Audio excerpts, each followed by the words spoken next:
Hello, everyone, and welcome to Fika. Our returning guest today is author Brian Greiner. You'll remember Brian, from previous episodes when we discussed his The Saga of Bob series and Haiku Cat, as well as his help with the wannabe author and stretching your book budget shows, because that is what Brian does. He figures things out and is generous with his time. Helping others, very much like the protagonist Felix in his The Accursed North series, which we will be focusing on today. But not exactly like Felix, because as far as I know, Brian has never battled werewolves. However, he can be quite modest and restricted in his sharing of personal things, so we may never know. Thanks for your help over the years, your active participation in Fika's chats, and for Felix, which I believe is an example of resilience for all of us, Brian. And welcome to Fika. Oh, thank you, Vicky. I just want to state for the record that I've never fought a werewolf. I have fought an angry cat, but not a werewolf. I'm not sure which would, in the hierarchy of vicious mammals, be on top. The cat would win. Yes, the cat always wins. That's definitely a thing. So before we get started on all these werewolves, can you give us a little bit of synopsis of what the Accursed North and the Werewolves of Winter and the Final Doom is all about? Sure. I was thinking about this, and there's two ways of looking at it. One is what the author thinks the book is about, and the other is what the reader might think the book is about. I know that you and I have discussed this very issue more than once and at length. The author point of view is basically, what if werewolves were real in terms of science, not magic? And how could that happen? How would it affect the world? And that's the basic questions that I started with as when I started the book. And I looked at how it affects society, because as we're seeing now with the current COVID issues, but also as in the past, societies get hit with bad things that happen seemingly at random. And ordinary people rarely have a chance to fight back. They basically adapt and carry on. And in the Werewolves of Winter, the hero, like everyone else, learns to adapt to a bad thing, which is a plague of werewolves. And life goes on until one day it doesn't. And he has to buckle down and pay attention and seriously battle for survival. And in the second book, The Final Doom, is the hero meets up with some friends that are mentioned in the first book, and together they battle the big bad, and they thwart the big bad's plans for the final doom. In a nutshell, that's basically it. Werewolves come and they must be stopped. Yeah, they but the problem isn't just the werewolves. It turns out that there's something behind the werewolves, and so there's a hierarchy of badness. Yes, there's a whole thing. But before we get into the depths of that, Brian, there are some greetings this morning. Tamara's already laughing. Robin is sitting at his office having coffee, and he enjoys listening in, and he loves these talented people such as yourself that are on the episode. So you better sound talented and not disappoint him, Brian. I should have worn my sunglasses. Susan says she's here too. Just so you know, Susan is here. Susan is in the house. And Dave wants to know, he says, show me the cookies, Brian. But you didn't bake cookies this morning. You baked donuts. I did donuts. But did you bring them down for us to see from your basement lair? I forgot. I'd have to rush up, but that would leave a blank screen. That would be terrible. We can have no blank screens. You forgot to remind me. I forgot to remind you. I have so little on my mind on Thursday mornings, Brian. Exactly. I should have just gotten that out there to you. So, since we're already starting our banter, Dave says donuts are even better. Since we're already starting your banter, when you were describing the story, you said from the writer's point of view, which is a segue into a discussion that we've had over time that books are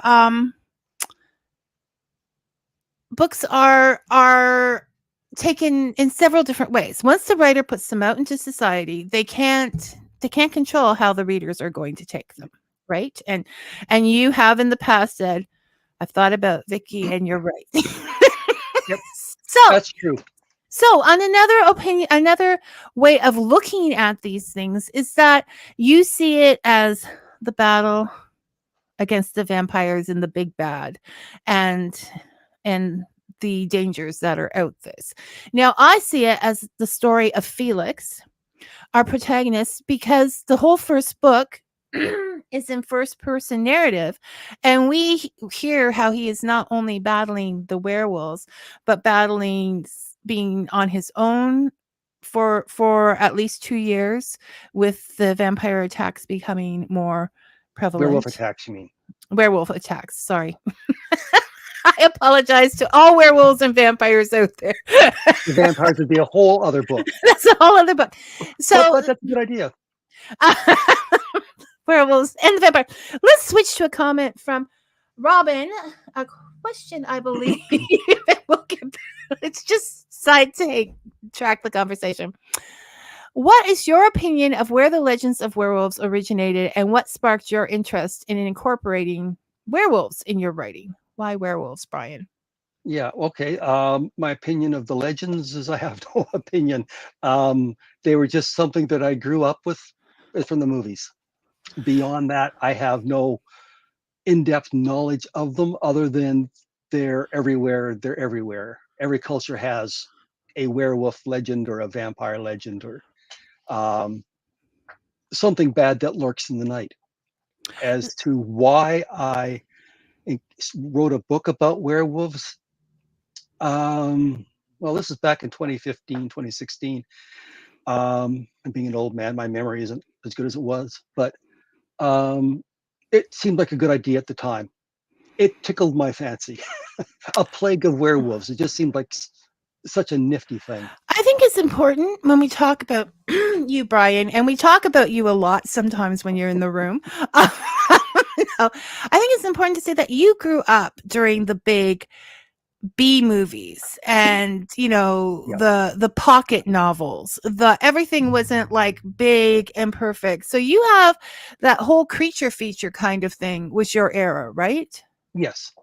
So I you was have born in the 50s, so I grew up in the 50s, 60s, 70s, and that was the era of the ace doubles, which had two novelettes in one, and they were cheap, even for the time they were cheap. They were as I mentioned, just on the show, they started at 25 cents for two complete novels, and it was a fabulous idea. And they were mass produced, so they were cheap to produce, and it was done in the era of the big publishing houses. So effort was put into them, and it was a way for new writers to get started. Um, it was an evolution um, of the uh, of the pulp magazine trade, which was way before my time. But a lot of the writers grew up writing for the pulps, and that dried up, and then they went into the mass-produced pocketbooks. And but as you say, it turned into every everyone wanted the one big hit, and if you weren't a big hit, meh, we didn't want you. But all of the big name authors started out with the smaller publications, and so that's how they learned their craft. So you have sort of embraced that idea with this story that, this is the werewolf of your thoughts, of your imaginations. Yeah, but I of tried to make your it what ifs. science-based rather than magic-based. And I spent some time thinking, okay, well, what would a science-based werewolf be? And it wouldn't be like the creature features. It would be a slightly modified human. But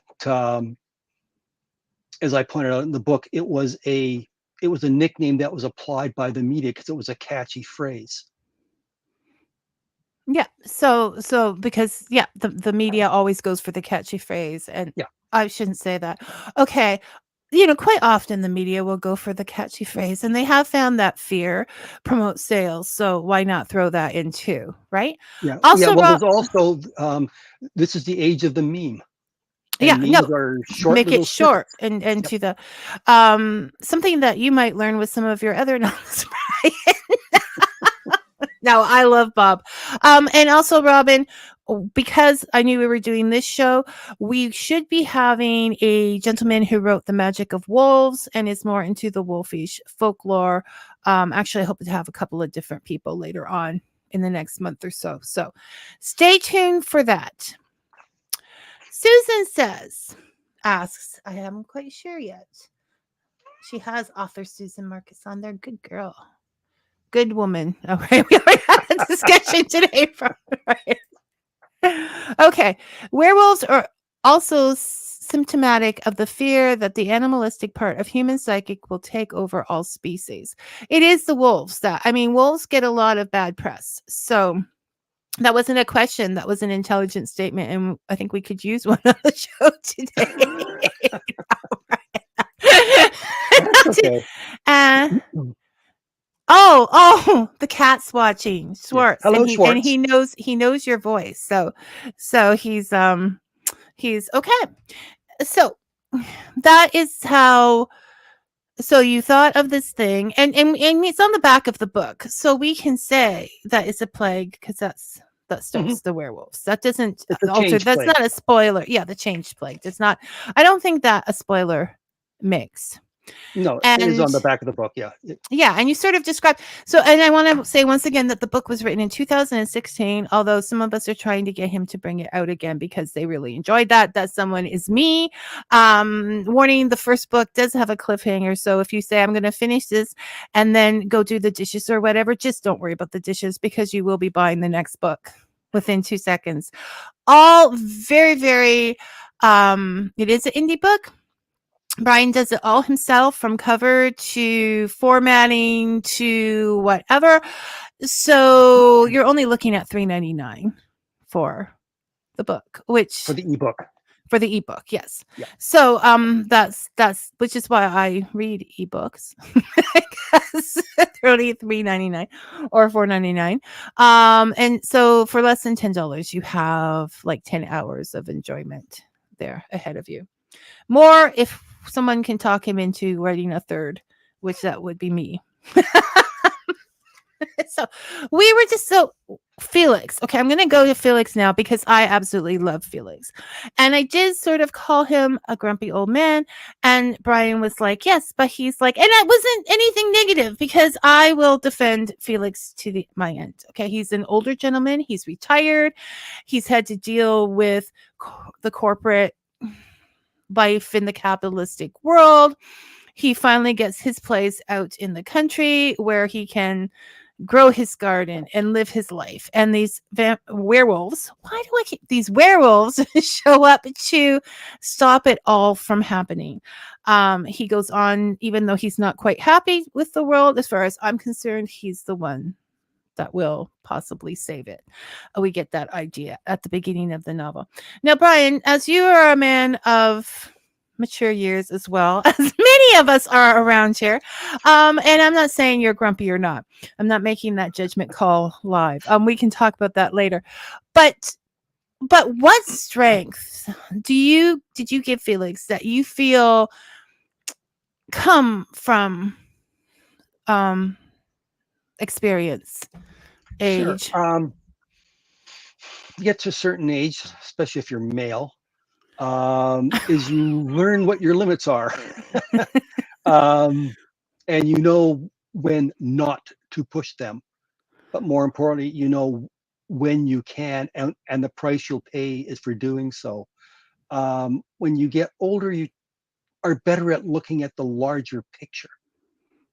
You're less likely to get hyper focused on one small segment.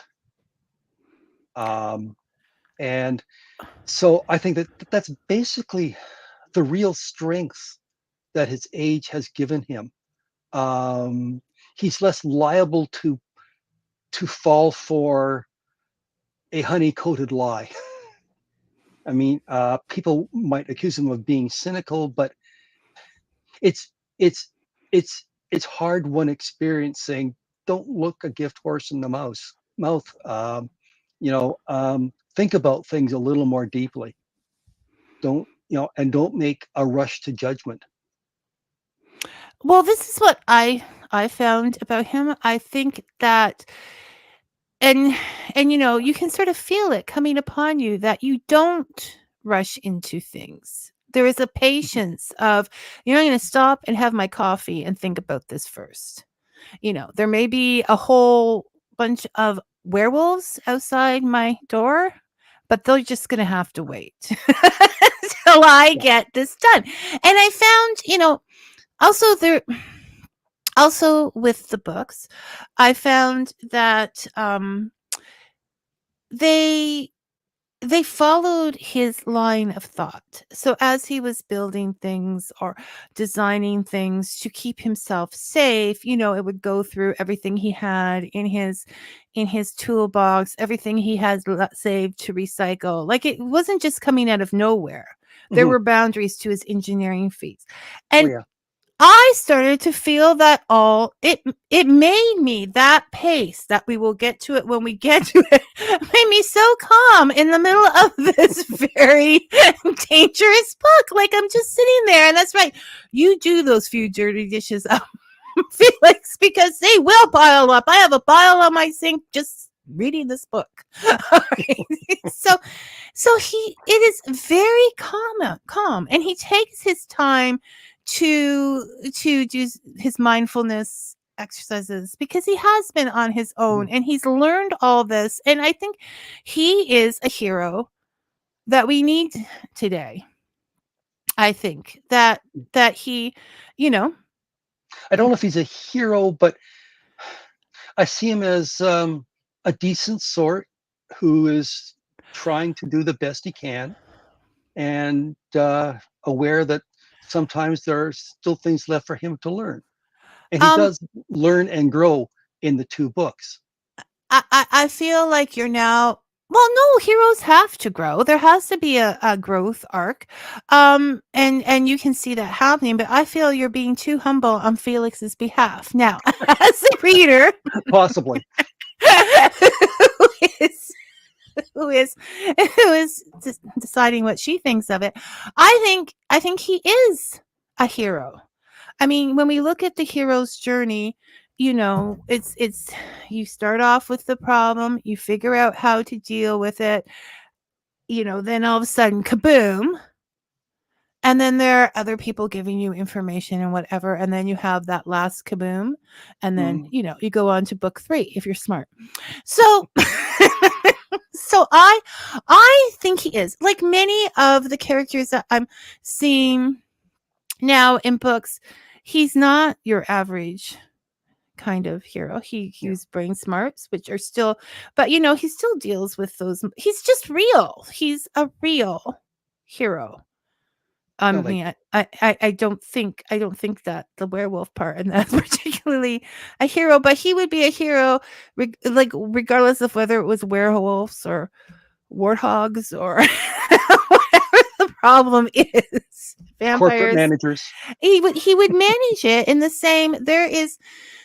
It's just an example. I thought what resilience he has to be living on his own for these last 2 years with hardly any human contact and maintaining his focus and his jobs, and things get done when they get done, and there's a place for everything, and all of those things that people find boring and, oh, we get told that a billion times, were really important in the making of this book. And Hmm. so I liked it. Okay, no more questions here. Just go on and talk.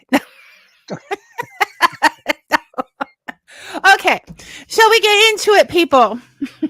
Our problem. Yeah, let's beat up on Brian Describing some more. your book. Describing your book. Now, in today's world, there are many ways people describe a book. They might call it a certain genre, or they might say it's like this and this and this book, or whatever. And Brian is not so big on those things as he has stated. So, would you like to give how you feel about those ways of describing a book, Brian? I was discussing this with my wife, and she slapped me down because she thinks that you were correct in describing it as a cross between such and I such and love such and Lynn. such. Um, because as she pointed out, it's a shorthand.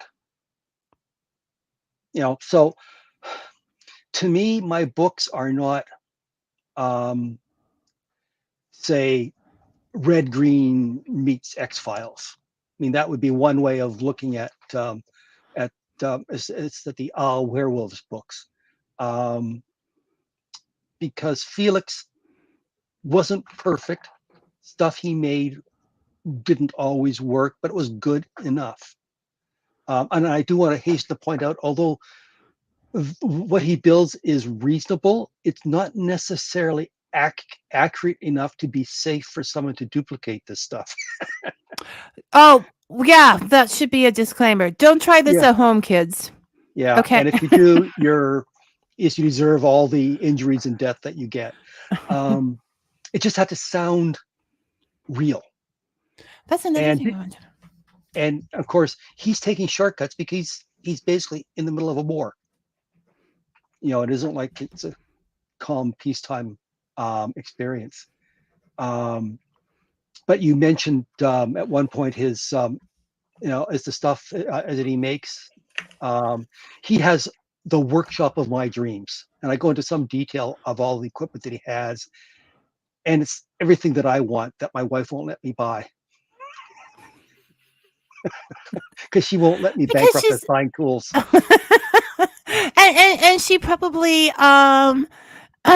she probably it doesn't feel that wants you to be making all these weapons out there because now that you've written about them you have to make sure that they will really work, which I'm No, sure they will do. um, no, no. So good for Lynn. That solved that discussion. But the point is that we quite often in society say, you know, this show is like this. Well, I originally said that this show was like MacGyver and Grumpy Old Men meet the X Files. mhm. And then I had to think back. I wasn't upset with the idea of Grumpy because Felix has his moments. He has pain. He has, nobody sees things the way he does. But I think that, Especially when he's right. especially when he's right, and he really is quite often right. Is that that he is respectful of all those around him, whereas the grumpy old men in the movies might not have been. So, but the point is that is a way of drawing people in. It is shorthand. That's a good word, Lynn. And and it is shorthand to get them coming in, as are genres. Now, you seem to be having a genre problem as well, or No, well, to a certain extent, I like good stories, and I try to write I agree. entertaining stories. What the genre is almost irrelevant. But for werewolves, it's a bit of cosmic horror. It's a bit of science fiction. It's a bit of a thriller, and I could make excuses for each and every one of those genres. Um, I think but the it's genre is the aesthetics. This would be a good okay. story if you put it in, into wartime or any of the above. But Yeah, it lets people know there are werewolves if they like yeah. werewolves. Or I, another genre that this might fit into is survival horror. is that a thing? Yes, apparently. Oh, you've looked Um, it up recently because of our no, I've seen it. No, I mean, you see these things, and I go, people want to put things into boxes too much, and I agree. I agree. and they and then they get fixated on one narrow box. This is who Read, I am. read outside your comfort zones. But that Just is read stories. but they do that with everything in society now. I think they have to label it down to, as I've said, Yeah, I am a person who drinks coffee at 2 o'clock on Wednesdays, in red socks. yeah, Like this is what's and it's all marketing driven. Now, I'm old enough to have lived through reading stories that parodied and satirized that attitude from the 60s and 70s. That's the era of, as of the show, Mad Men. I lived in that era. I grew up in that era, and I grew up with people mocking it, and and I think the mockery needs to stayed. come back. Um, that was, It stayed in Felix. yeah, or it's a defining part of me, I guess, is to look at things a bit askance, and if necessary, mock them. And now, of course, that I write books, I can have my characters as to the mockery, and I can say, well, I'm not responsible for what the characters say. You aren't responsible. No. There has to be.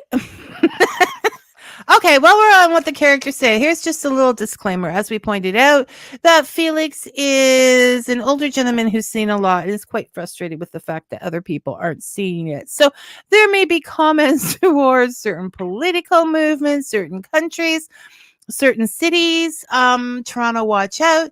Um, but they are just things. Felix has opinions, and being a cranky old man, he's going to express those opinions. And those opinions do not necessarily represent those of Fika with Vicky or Brian Greiner himself. Okay, Unless they're of Toronto. I'm trying to save you. I used to live there.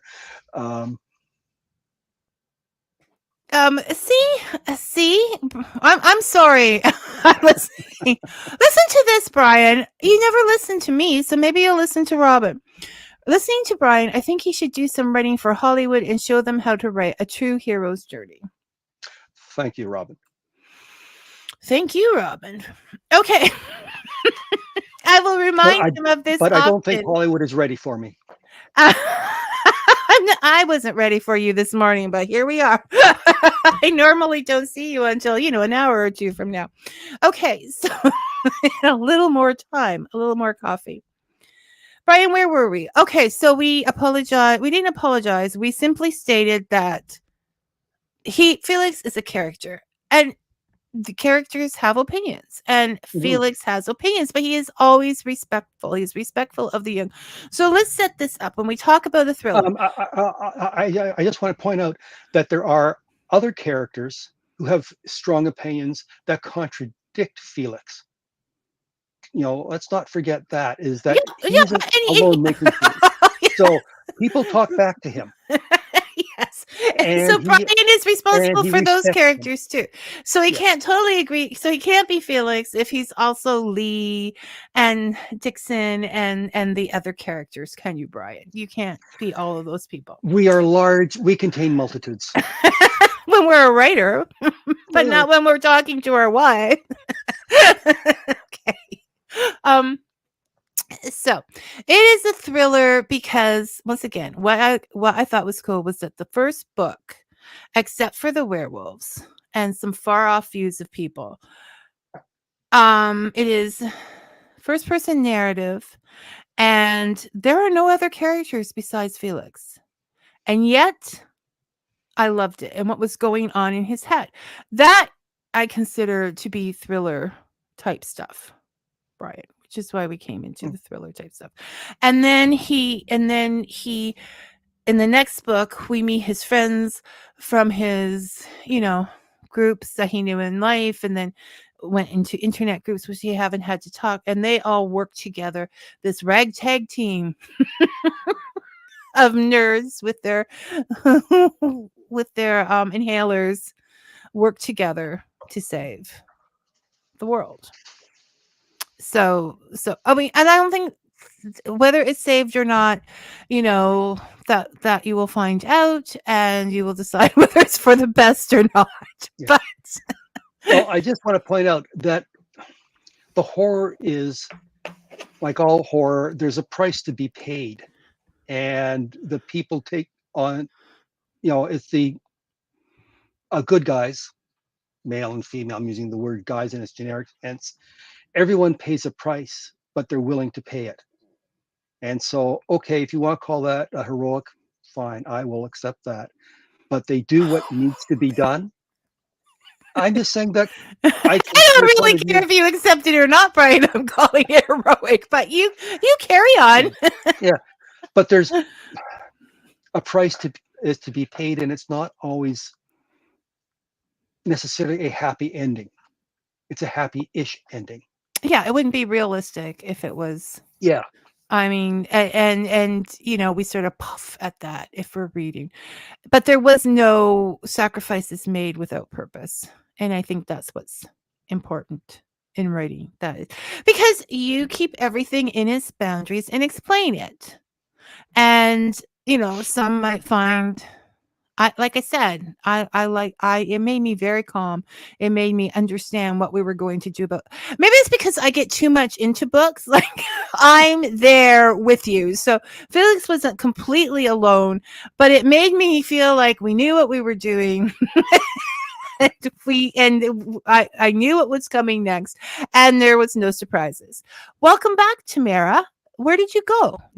Tamara's just saying she's back. maybe she went off purchased at the books. She went off to push. Could be, could be. A writer lives in eternal hope. So okay, I have a book for you. When you were saying that somebody bought your book somewhere and you were trying to figure out who it was, and then I was talking to my kid and we were saying, okay, we just had this picture I had this picture of this writer saying, like a commercial or someone for Amazon, someone bought my book, and then they hire a private investigator, and they show up at this guy's store in the middle of nowhere, whether it's the Arctic or the With a plate of prairies, cookies. or the place saying with a tear rolling down his eye. Thank you so much. And then, of course, my kid turned that into a horror story of the same kind of thing. Here, buy more books. Here's Well, money. actually, I do have more. Oh, Tamara was taking the puppy out. Okay, that's Yes, allowed, Tamara. So she has her own little werewolf. she has her own little werewolf. That is correct. So buy books. Make indie authors happy. Make all authors happy. Brian, well, there it is. Do you now? I read this book thinking, there's a lot of info in this book. Hmm. But there's a point is as society should, and not just because you don't want to get in trouble, but do you think that authors of fictional books are responsible if someone should take the information and create things from Yeah, it? I actually kept that in mind. That's why I issued the disclaimer earlier. Is that my or Felix's descriptions are kind of vague as how he actually made things, and that's for a reason, because it doesn't matter to the story how if it's super detailed. Um, there's a thing it goes boom or it goes whoosh, and it has limited Or effect. Yes, uh, that's good enough. You just need to know these things exist, and it's not like I'm bringing up brand new information that no one ever heard of. no, no. Making it's like making caltrops has been known for like 1,000 years. Uh, everything that Felix makes is well known and has been for decades. Um, but there are some books I agree that go into immense detail just to show off how clever the author is about how to do this, that, and the other thing, and giving detailed measurements of, say, a public building and how their bad guy makes use of that. You don't need to do that. I No, think no. But it's also I think that is that is bullshit. That's wrong. I was having a conversation about It's Thea's it's make thing it the big other day. enough No, but and wrong enough but that that anybody who is actually tries it it's gets like hurt. on America's Got no, what was it?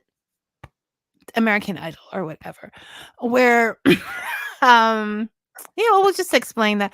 But it's self, it's just it's a lack of self-discipline, I think. It's something that the writer wants to do. They want to go down to this path. They did that extra research. The discipline isn't there to stop them from having to put it in. And so there it goes. It's not about what the book needs or the book in general. And I think that can be a problem sometimes. We have to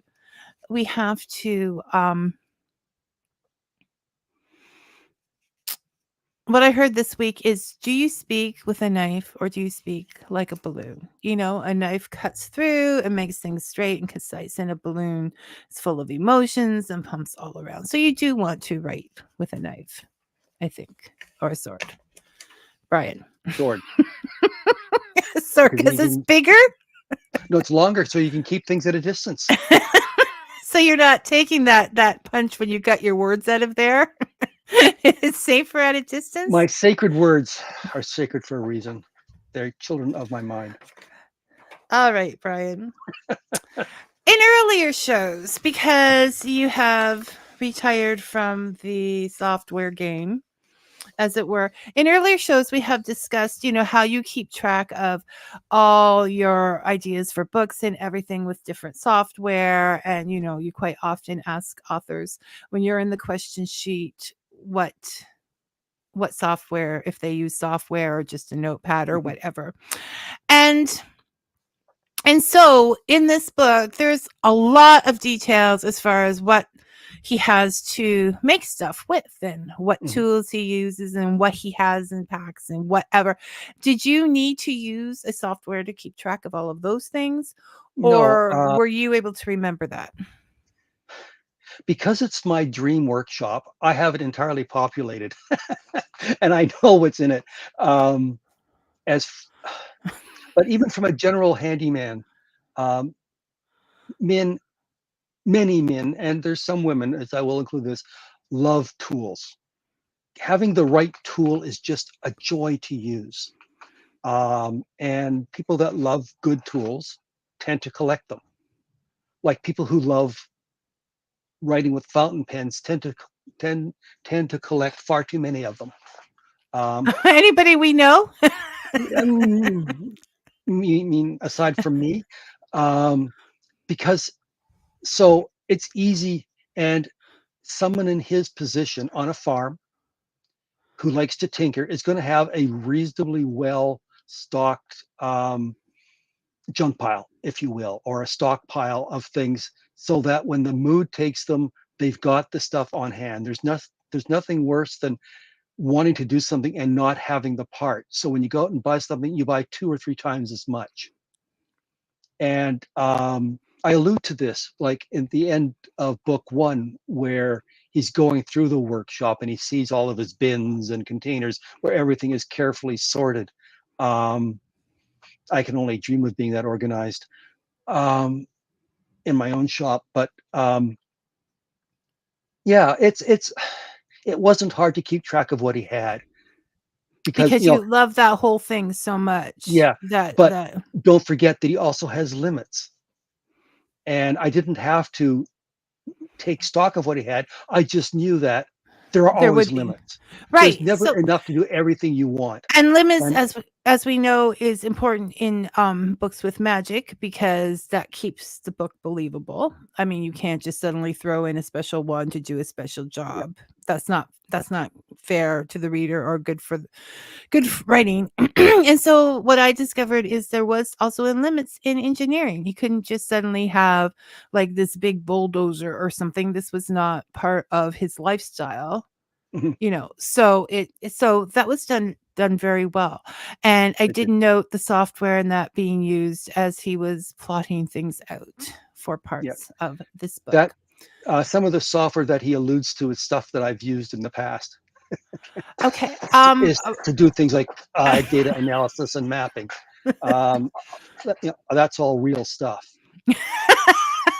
As you live in your basement. That's real stuff too. Felix in his Yeah. basement.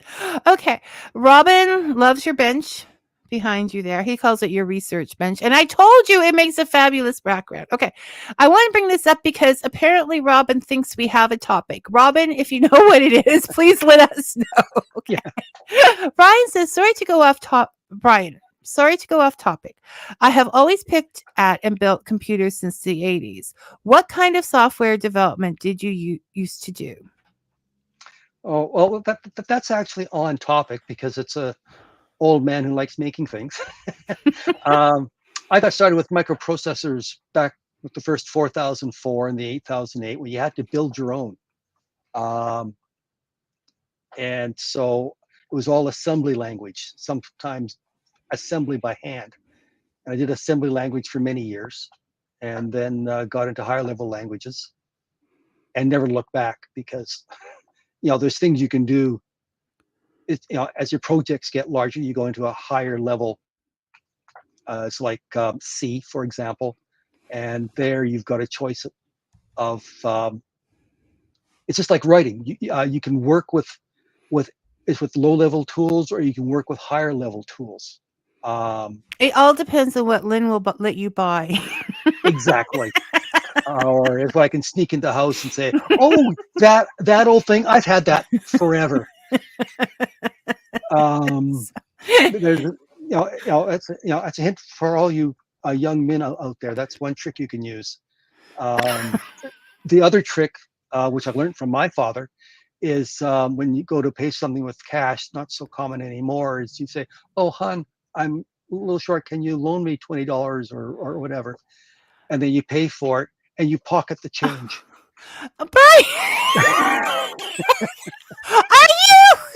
See, this is It something takes Felix years would and say. years This is for the wife something to Felix catch would on. say, and therefore you're not, backing yourself up on your words. Brian, it is not about men or women. It just depends on the thing. Lynn, you are smart with planning and sheets, and apparently Lynn is much brighter when it comes to the finances. So she will she she takes care of that. It could I be in think we've some shocked cases Tamara. that yeah, Tamara says, "Oh my god," and I understand Tamara, but it's unconditional love. Sometimes he goes places he shouldn't, but we still love him. Okay, I think I know this person. DJ Dama who said he was going to watch today because he knew Brian was going to be on. The Sword of Wisdom, perhaps. I think the Sword of Wisdom is a good way to explain it. I'm not sure that's Brian's sword. More the sort of keep your distance there. Brian is wise. I have a sharp, pointy thing, and I'm not afraid to use it. So So yes, I from suppose it is wisdom, and the wisdom is you Brian, give you're gonna the author at his if work. anything happens to anybody around you, and you're like saying this on air, we that's the wisdom. Yeah. DJ Jama says. I Oh, think I should have DJ. brought down my sword. So you should have brought down your swords, your other toys. How? Never mind. I don't even want to know. Okay, so do we have? I mean, I have stuff written, but is there anything else you want to say about Werewolves of Winter, Brian? Um, well, I'm excited that people are enjoying it. I mean, as we make mock of how writers like me fall to their knees and cry with joy as when with every book is bought, and that's not entirely untrue, I'll tell you. Um, but it's nice, because we work so hard on these things, all writers, and it's always nice to see other people finding joy in our thoughts. Um, one book I recently read about the craft of writing, the author, a writer, said that books are a form of telepathy, where the writer transmits their thoughts into the mind of the reader. And I thought that's a darn good way of putting it. So it's It's It always is. nice to have our thoughts received and appreciated. It is. It's encouraging, and you work all of like for days, years, forever on a book without knowing Mm, how it's going to be taken out there. So it's a nice validation of yeah. what you're doing. I remember once I got my Christmas Amazon card. It's a regular. I didn't mean to say Amazon. I got a Christmas Chapbooks card. Okay, it could have been Kobo. It could have been. It's too late now. And I was looking through the list of books that were possible, and there was a poetry book about wolves, actually. Um, of a and and it had just come up. I could tell, and it hadn't been purchased before, and it was on for $2.99, and I bought it just because I thought, "Merry Christmas" to that author. Like they're like, I knew that it would be, oh, somebody bought my book, right? If I was the only one. So, you too can make a writer happy for less than a cup of coffee, depending on what retailer you get your coffee from, the price of Or the if you book. want to, or if you want to make as a writer, super happy, go to a book fair or a place where they have a lot of authors selling their books, and buy one of their paperbacks and ask for it to be autographed. Oh, my wife and I went to a local place 2, 3 years ago. Blazing hot. It's the hottest day of the year. We decided to go out anyway. And there were a dozen authors and they'd been there all day, the poor sods. And I went from table to table and bought one of their paperbacks until my money ran out. And I'm afraid Lynn wouldn't let you have any more. that's true. Well, I think she had to give me $5 to finish paying for the last one. But you read them, and from the stacks on the tables, they hadn't sold many, and a number of them were books I would not normally buy if I'd seen them in the store. But I've read them, and you go, I kind of like this. Not sure I'd buy any more like it, but I'm glad I read this book. It was different. It was well read, different point of view.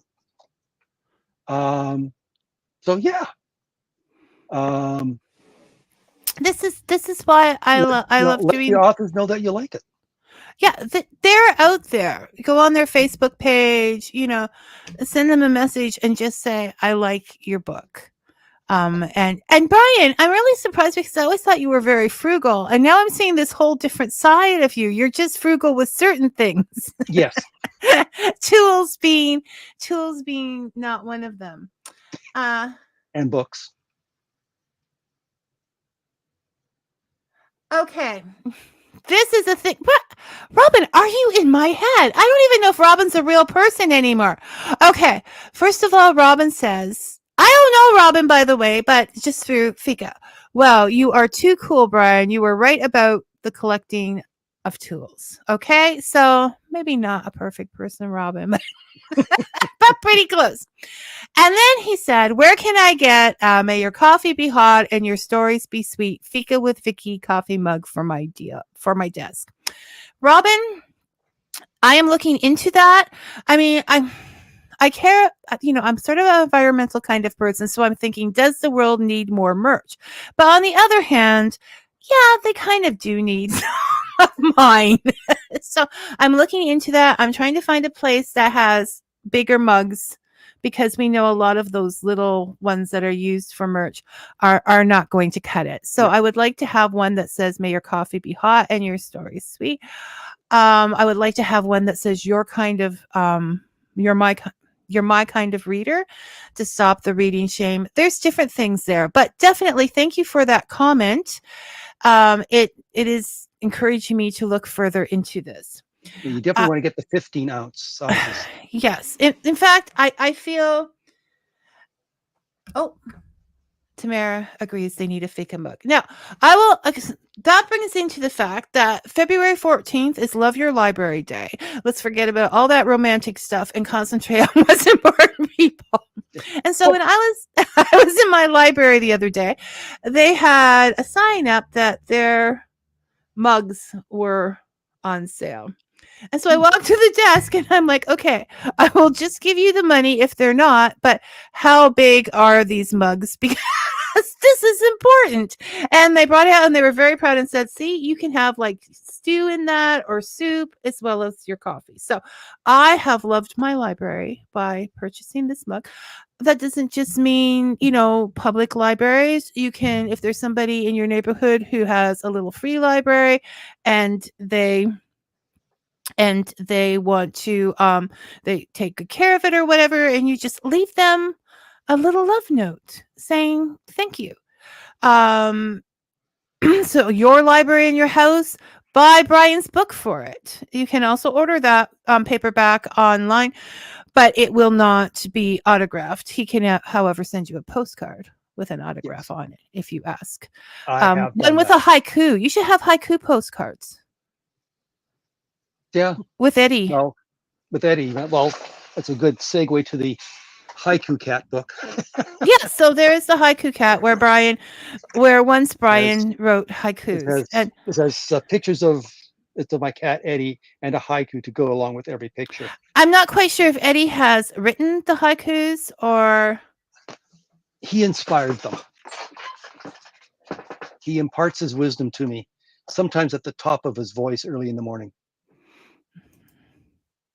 does everybody hear that? Or Oh author yeah. Janice Barrett says, I don't normally read books about werewolves, but you have convinced me to try a new genre starting with your book. There you go, Brian. Oh, thank you, It's Janet. all about the convincing. Yeah, I do want to point out that on my website, which is on the scroll at the bottom, um, for every one of my books, I have a chapter or two up for you to read, um, so that you're not just buying blind. I'm a big fan of getting a sample first. And even if I still think that $3.99 is worth taking a shot at, but the samples are a good idea. And for any new authors out there, that's the point. People are taking a chance when they're purchasing your book. They Yes. have no idea what they're going to get in there. And with the book with the price of books getting larger, Oh, it's um, stupid expensive. I picked when I went to the library, I was picking up a book I wanted to read. I still haven't gotten to it because I've been reading Brian's books. No. There's a lot of to do reading in Vicky's life. So, but I want to read this book, and they always put on there, you save this much money by coming using the library. 36.29 for one fictional book. And so that's a little I would not be purchasing a book for that price unless it's something that I know, like if somebody came out with a beautifully illustrated Halloween tree book or something Wicked This Way Mhm. Comes, that's a special gift. But just to read a book that I don't even know if I'm going to like or not is that's so yeah, it's nice to Yeah, have those little. pricing books is a whole black art for for my books. I urge people to buy the ebooks. To be perfectly honest, I get the same um, I get the same royalty whether somebody buys the ebook or the paperback, even though the paperbacks are way more than the ebooks. It's just that um, the printing costs are so large, and that's out of my control. Well, even no, even if you're an indie author, you have no control over the price of your hard copy book because that's set. You have a very limited Yeah, control. that's set more by the, so you get more. So yes, the ebooks, if on I don't normally go here because I don't want anybody to feel that they have to live their life in any certain way. Everybody has their stuff going on, they're busy. However, one of the reasons I like ebooks is because they don't use up trees. So if you read 40 ebooks in a year, you have canceled out your footprint for getting that reading device. So, and you can also read on your phone if you have younger eyes.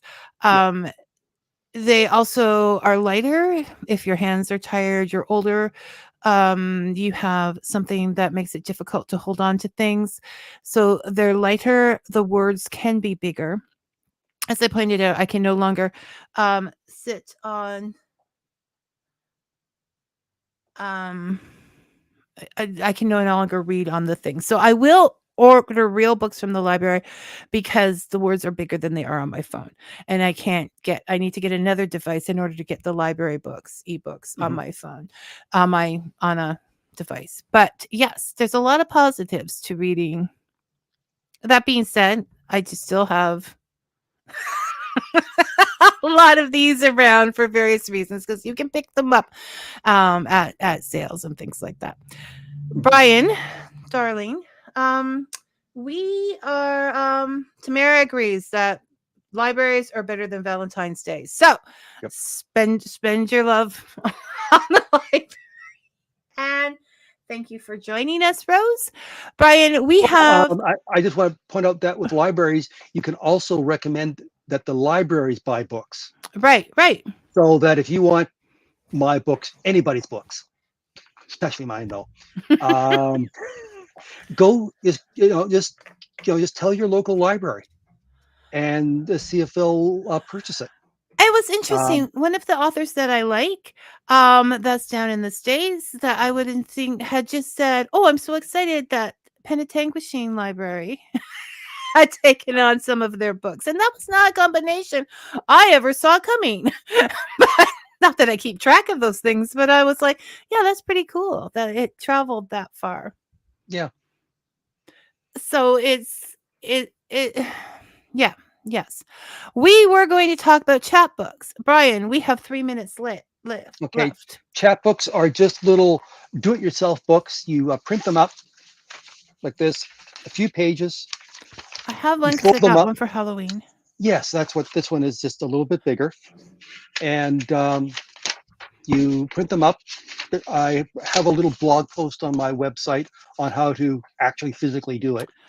But there are, but they're a lot of fun, um, and it can be just a few pages of some doggerel poetry Well, and some pictures, and you send them to friends, and people generally get a real kick out of it because you've done okay, I something can special. I can attest to this because Brian is very generous, as I've pointed out, and he normally makes like handmade cards with um with public domain pictures on them that are very nostalgic, and I love them.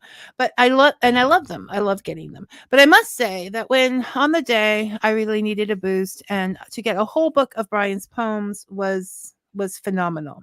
So I would like to say I love chapbooks. I am like a chapbook fan.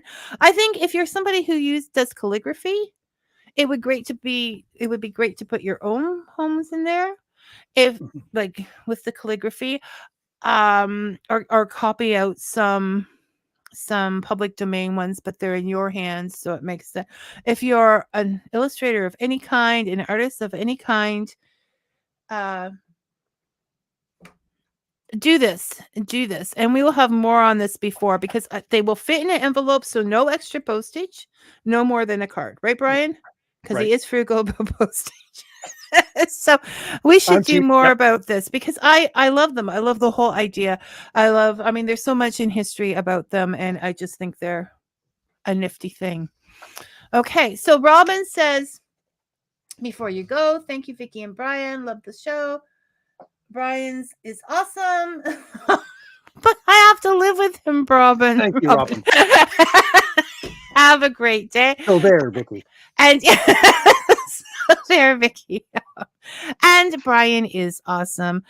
Thank you, Brian, for joining us today. And yeah, we need to do a hot chat book thing. So get ready for that. Okay. All right. Take care. You had a lot of Thanks. comments. So that I'm so Yes. happy because you make a lot of Thank comments. you, So Tamara. thanks everybody. I'm going to Bye, bye Tamara. Tamara. I'm going to turn off the comments now. Okay. Goodbye, Brian. And I'll talk to you in like 10 minutes at Writers Group. Okay. So, okay. Take Bye, care. everyone. Thank you for watching. You're not going, Brian. I'm removing you. There. Okay. That was a fun show. I'm not sure what we made got to any points, but it was fun.